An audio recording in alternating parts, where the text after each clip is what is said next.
Bismillahirrahmanirrahim. Assalamualaikum warahmatullahi wabarakatuh. Alhamdulillahirabbil alamin. Alhamdulillahilladzi ahyana ba'dama amatana wa ilayhi an-nusyur. Wa asyhadu an la ilaha illallah wahdahu la syarika lah. Wa asyhadu anna Muhammadan 'abduhu wa rasuluh sallallahu alaihi wa alihi wasallam. Kaum muslimin wal muslimat sedang jamaah subuh rahimakumullah, kembali kita bersyukur kepada Allah Subhanahu wa taala yang alhamdulillah Allah masih memberikan hidayah kepada kita semua. Dan alhamdulillah pada pagi hari ini Allah telah membangunkan kita dari tidur kita dan menggerakkan hati-hati kita untuk menjalankan kewajiban kita selaku muslim, yaitu melaksanakan salat subuh berjamaah pada hari Jumat. Dan alhamdulillah Allah juga memberi hidayah kepada kita semua bisa melaksanakan suatu amalan sunnah subuh pada hari Jumat ini, yaitu melaksanakan salat subuh berjamaah dengan membaca pada rakaat pertama surat As-Sajdah, kemudian di rakaat kedua kita membaca surat Al-Insan, dan ini merupakan sunnah Rasulullah SAW di hari Jumat pada salat subuhnya. Kaum muslimin wal muslimat rahimakumullah, mudah-mudahan hidayah Allah Subhanahu wa taala terus kita terima hendaknya sampai akhir hayat kita. Amin ya rabbal alamin. Kaum muslimin rahimakumullah, insyaallah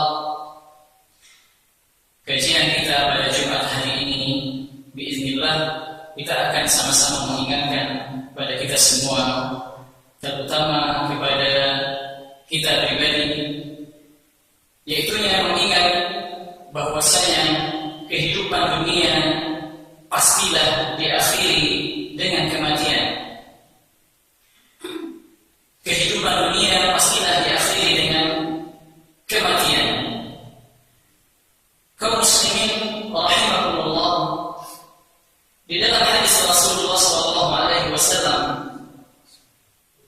hadis yang diriwayatkan oleh Imam Muslim, bahwasanya Rasulullah SAW bersabda,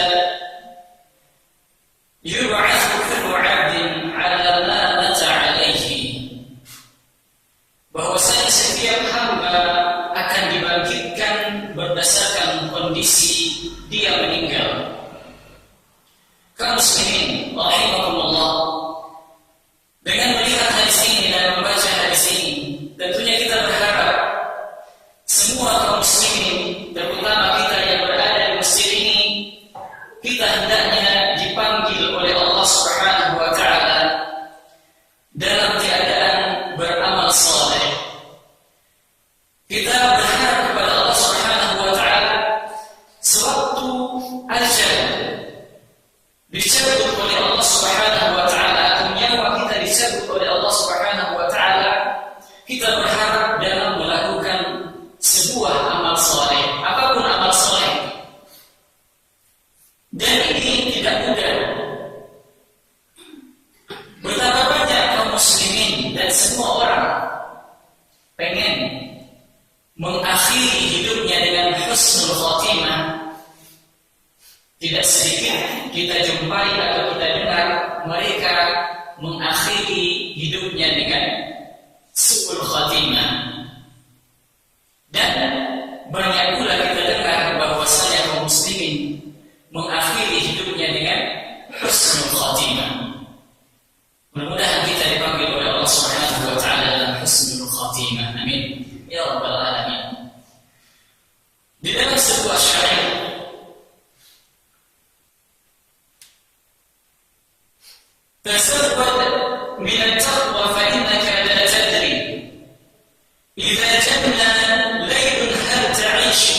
tajri.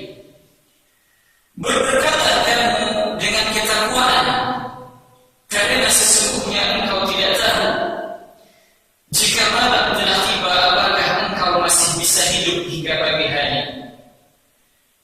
Wa kam min sahih mata min ghairi 'iddatin wa kam min 'alilin 'asha hinan min ad-dahr.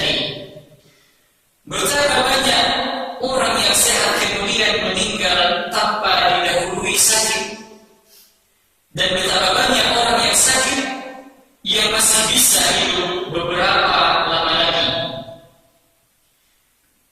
Fakam min fata amsa wa asbaha dhahikan wa qad nusilat akfanuhu wa huwa la yadri. Betapa banyak pemuda yang tertawa di pagi dan petang hari, padahal kafan mereka sedang ditenun dalam keadaan mereka tidak menyadari. Wa kam min sighari yurtaja tulu 'umrihim wa qad udkhilat ajsamuhum dhulmat al-qabr.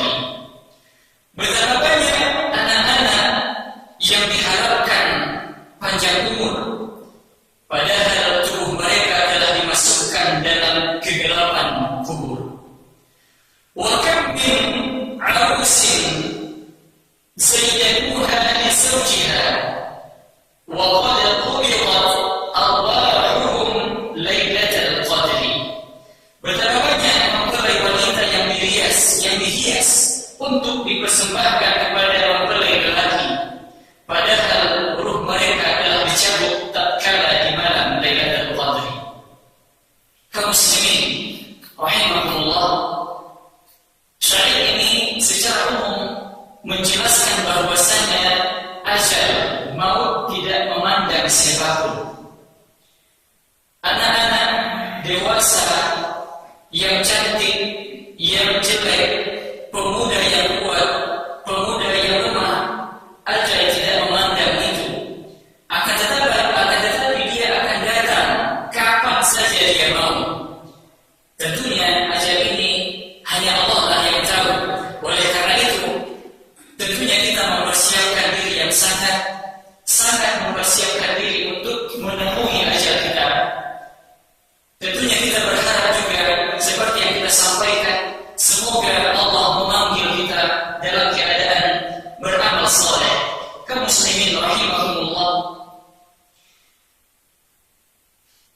insyaallah kita akan mengisahkan atau menceritakan sebuah kisah bagaimana seorang muslim mengakhiri hidupnya, dan ini bisa menjadi pelajaran bagi kita. Kisah-kisah ini menggambarkan kepada kita dari akhir hidup seseorang, mereka kebanyakan mengakhiri hidup mereka dengan kebiasaan-kebiasaan mereka di hidup di dunianya. Tidak mungkin orang yang menghabiskan waktu-waktunya dengan sia-sia sampai akhir hayatnya, tidak mungkin dia mengakhiri hidupnya dengan husnul khatimah. Dan tidak mungkin seorang yang menghabiskan waktu-waktunya dengan amal soleh, beribadah taat kepada Allah sampai akhir hayatnya atau sampai penghujung umurnya, Allah mencabut dengan dia dalam keadaan su'ul khatimah. Tentunya ini adalah pekerjaan Allah Subhanahu wa taala. Akan tetapi dengan melaksanakan amalan-amalan soleh di setiap saatnya, dengan tentunya bertauhid kepada Allah Subhanahu wa taala, kemudian melakukan amal-amal soleh yang disunahkan yang sesuai dengan ajaran Islam, tentunya insyaallah dengan melaksanakan amal-amal soleh seperti ini, Allah mengakhirkan hidup kita dengan husnul khatimah. Beberapa kisah. Yang pertama adalah kisah seorang ahli ibadah yang kerjanya beribadah kepada Allah Subhanahu wa taala sepanjang umurnya, yaitu kisah Abdullah bin Idris. Ya, kisah Abdullah bin Idris sekitar tahun 190 192 atau 192 Hijriah, bahwasanya Al-Husain Al-Anqazi qala lamma nazala ibni Idris al-maut bakat ibnuhu faqala la tabki ya bunayya faqad khatamtu al-Qur'an fi hadha al-bayt 4,000 khatmatan. Subhanallah. Dari Husain Al-Anqazi, ia bertutur bahwasanya dia menceritakan Abdullah bin Idris ketika menjelang wafatnya. Ketika kematian mendatangi Abdullah bin Idris, maka putrinya Abdullah bin Idris ini menangis. Tentunya ia seorang ayah yang bercinta, yang taat kepada Allah, yang akan meninggalkan keluarganya, tentunya keluarganya menangis. Tentunya famili-famili terdekatnya menangis, termasuk anaknya Abdullah bin Idris ini menangis. Apa perkataan Abdullah bin Idris terhadap putrinya? La tabki ya bunayya, janganlah engkau menangis wahai anakku. Faqad khatamtu al-Qur'an fi hadha al-bayt 4,000 khatmatan. Sesungguhnya saya telah mengkhatamkan Al-Quran pada rumah ini sebanyak 4,000 kali. Subhanallah. Kalau kita ditanya sudah berapa kita khatam Al-Quran selama kita hidup, mungkin 50 tahun atau mungkin 70 tahun. Sudahkah setiap tahunnya kita mengkhatamkan Al-Quran? Abdullah bin Idris seorang ahli ibadah yang mengkhatamkan Al-Quran sebanyak 4,000 kali. Subhanallah. Di dalam sewaktu ajal menyebutnya tidak ada ketakutan sedikit pun, tentunya ada rasa sakit, tentunya pasti. Akan tetapi dia tidak cemas. Dia mengatakan kepada seorang putrinya yang menangis, jangan menangis wahai anakku. Ketahuilah bahwasanya aku menghantamkan Al-Quran di tempat yang Allah akan mencabut nyawamu ini. Bahwasanya aku menghantamkan Al-Quran sebanyak 4,000 kali. Artinya apa? Dia tidak berbangga-bangga, akan tetapi dia tidak cemas bahwasanya ajal akan menjemputnya. Ada amalan-amalan yang mungkin dia akan banggakan di hadapan Allah Subhanahu wa taala. Jikalau diri kita amalan-amalan saleh apapun yang kita lakukan, berbanyaklah. Mudah-mudahan amalan yang banyak itu kita lakukan bisa menjadi kebanggaan kita, bisa menjadi ada nantinya yang kita sombongkan kepada Allah Subhanahu wa taala. Kaum muslimin rahimakumullah. Yang kedua, kisah orang yang saleh juga, yaitu kisah Abu Bakar bin Ayyash. Tatkala kematian mendatangi Abu Bakar bin Ayyash ini, maka saudara perempuannya juga pun menangis. Maka Abu Bakar pun berkata kepadanya, janganlah menangis wahai putriku, janganlah menangis. Lihatlah di pojok rumah ini, sesungguhnya saudara laki-lakimu atau ayahmu sendiri telah menghatamkan Al-Quran sebanyak 18,000 kali. Subhanallah. Yang tadi Abdullah bin Idris menghatamkan sebanyak 4,000 kali. Abu Bakar bin Ayyash menghatamkan Al-Quran 18,000 kali. Subhanallah. Kaum muslimin rahimahullah, peganglah di suatu amalan. Tentunya amalan-amalan wajib ini lebih utama. Dan peganglah amalan-amalan sunnah atau amalan-amalan yang dianjurkan oleh Allah dan Rasulnya. Peganglah satu. Akan tetapi tetaplah continue, tetaplah beristiqomah terhadapnya. Bukankah seorang sahabat yang mulia yang kulitnya hitam, tahu kita?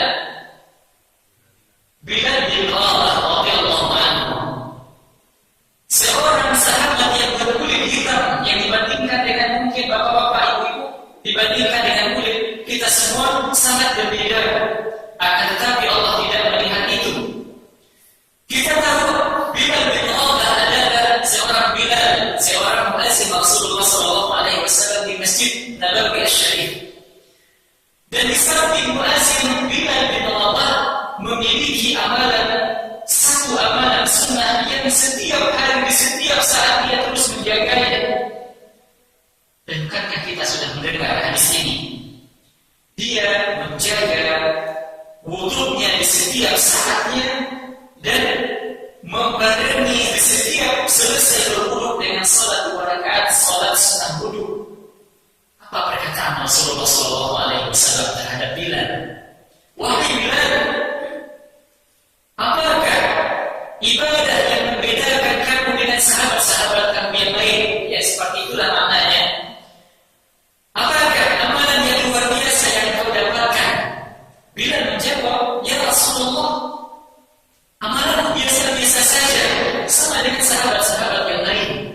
Dan Rasulullah pun memastikan, menanyakan kembali, ada amalan engkau yang luar biasa dibandingkan dengan sahabat-sahabatmu yang lain? Yaitu Bilal mengatakan, ya Rasulullah, aku membiasakan tetap berwudu di setiap saatnya. Ketika aku batal wuduku, ya Rasulullah, aku berwudu kembali, kemudian tidak lupa aku mengiringi wuduku dengan salat dua rakaat.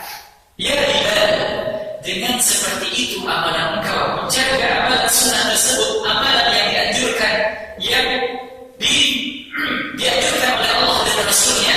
Rasulullah mengatakan bahwasanya, ya Bilal, aku mendengar suara telapak sandalmu di surga. Subhanallah. Bukanlah amalan-amalan sunnah walaupun sedikit akan tetapi kontinu, bisa dengan puasa. Sama-sama kita bukan berarti yang berbicara di depan adalah yang melaksanakan itu setiap saat, tidak. Akan tetapi kita berdoa bersama-sama, semoga Allah memberikan hidayah kepada kita untuk menjalankan amalan wajib terutama, kemudian menjalankan amalan-amalan sunnah dengan istiqomah. Amin ya rabbal alamin. Kaum muslimin, mudah-mudahan dua kisah ini bisa membuka hati kita pada pagi hari ini dan untuk kedepannya, bahwasanya ketahuilah ajal pasti akan menjemput kita. Bisa jadi tidak kita mendoakan Bapak Ibu setelah sampai di rumah, tidak. Akan tetapi ajal itu seperti itu. Bisa jadi kita sampai di rumah, ajal mungkin datang. Bisa jadi besok pagi ajal mungkin datang terhadap diri kita. Bisa jadi seminggu lagi, sebulan lagi, setahun lagi. Ya, jangan kita mempedulikan ajal, akan tetapi pedulikanlah diri kita untuk menyambut ajal tersebut. Mudah-mudahan kita diberi hidayah oleh Allah Subhanahu wa taala untuk terus beristiqomah menjalankan perintah Allah dan menjalankan sunnah-sunnahnya, sehingga kita diberikan oleh Allah Subhanahu wa taala kematian yang berujung husnul khatimah. Amin amin ya rabbal alamin. Demikian mungkin, mohon maaf qawli hadza, astaghfirullah li wa lakum. Subhanakallahumma wa bihamdika, asyhadu an